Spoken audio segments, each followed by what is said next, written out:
Outgoing Boeing CEO David Calhoun faced tough questioning on Capitol Hill today as lawmakers raised concerns about the company's safety culture and quality control practices. He spoke to Congress for the first time since January when the door plug panel of an Alaska Airlines 737 MAX 9 blew out mid-flight, one in a series of safety incidents involving a Boeing aircraft. Our aviation correspondent, Miles O'Brien, has been watching all of this, and he joins us now. So, Miles, fill us in on the basics of what Calhoun came to do and say today. What was he trying to accomplish? Well, Jeff, Dave Calhoun probably knew, as most everybody did, that he wasn't going to score a win today. So a lot of this was about the tone and tenor and how he characterized the overall situation. He began with an act of contrition. He turned his back to the committee and faced several family members of those who lost their lives in those two 737 MAX crashes in 2018 and 2019. Then he turned back around and told the committee Boeing is doing better. Much has been said about Boeing's culture. We've heard those concerns loud and clear. Our culture is far from perfect, but we are taking action and we are making progress. We understand the gravity, and we're committed to moving forward with transparency and accountability. He spoke broadly about Boeing doing better. He said the company is inculcating safety in the workforce, revamping its engineering, and most importantly, he repeated it several times. The company is set to reacquire Spirit AeroSystems, now a subsidiary, but was once a part of Boeing, which builds the 737 fuselages. None of this did much to resonate with the committee, frankly, and it certainly didn't do much for those families who were in the gallery there listening to the hearing testimony. Before the hearing began, they held a news conference, and there was a lot of anger. Strengthening the safety of the flying public is important, but there needs to be criminal charges for the people at the top, the people in the driver's seat who were responsible for 346 deaths, including that of my sister, and every single face that you see here. My question to Congress even today is, why pay attention now? Why pay attention now? Why not for the last 5 years that we have continually fought? We have been a muffled scream that has been screaming and no one has been paying attention.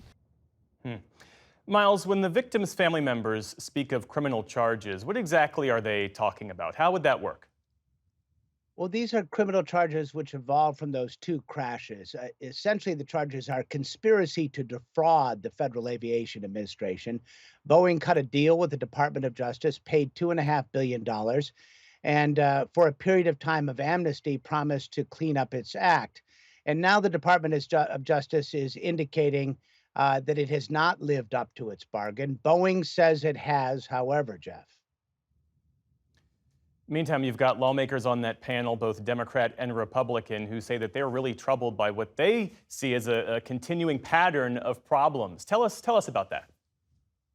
Yeah, he was really bipartisan in the criticism he received. Let's hear a little bit from Democratic Senator Maggie Hassan of New Hampshire.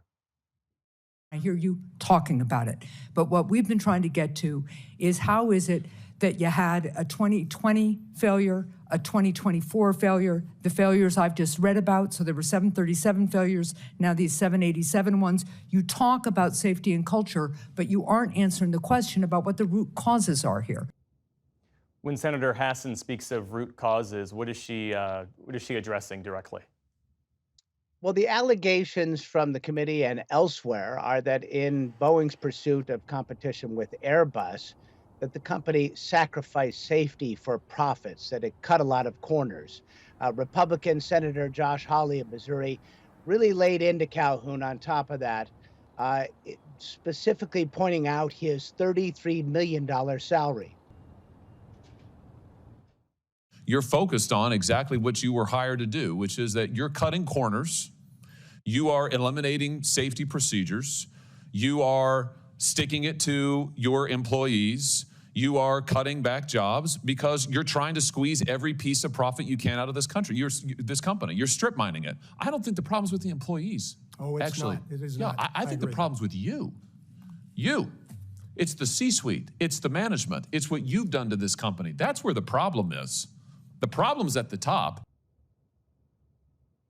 So, Jeff, Hawley asked Calhoun why he hasn't outright resigned from his job as CEO. And Calhoun said he was very proud of his tenure.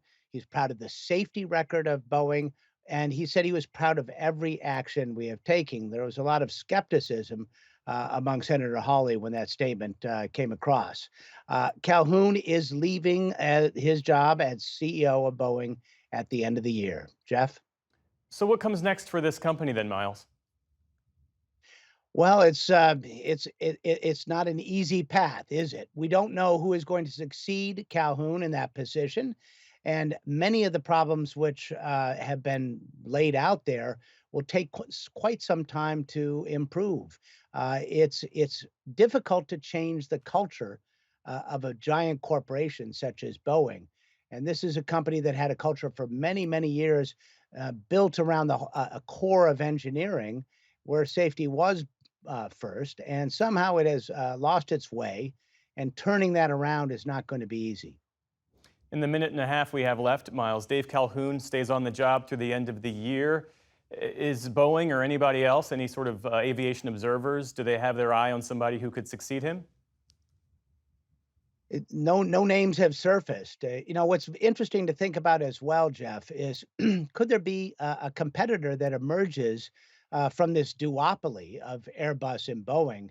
It does seem as if there might be an opportunity there for another corporation to step in and build large airliners. Could it come from Bombardier in Canada, perhaps the Embraer in Brazil? And of course, the Chinese are building airliners, and there's a huge opportunity for them on the world stage to step into this gap. Now, whether those airliners would ever be approved to fly in the United States is an open question, but it's a very dynamic situation marching forward, and there may be an opportunity for another company to step in and meet demand. That is our aviation correspondent, Miles O'Brien. Miles, thanks so much. We appreciate it. You're welcome, Jeff.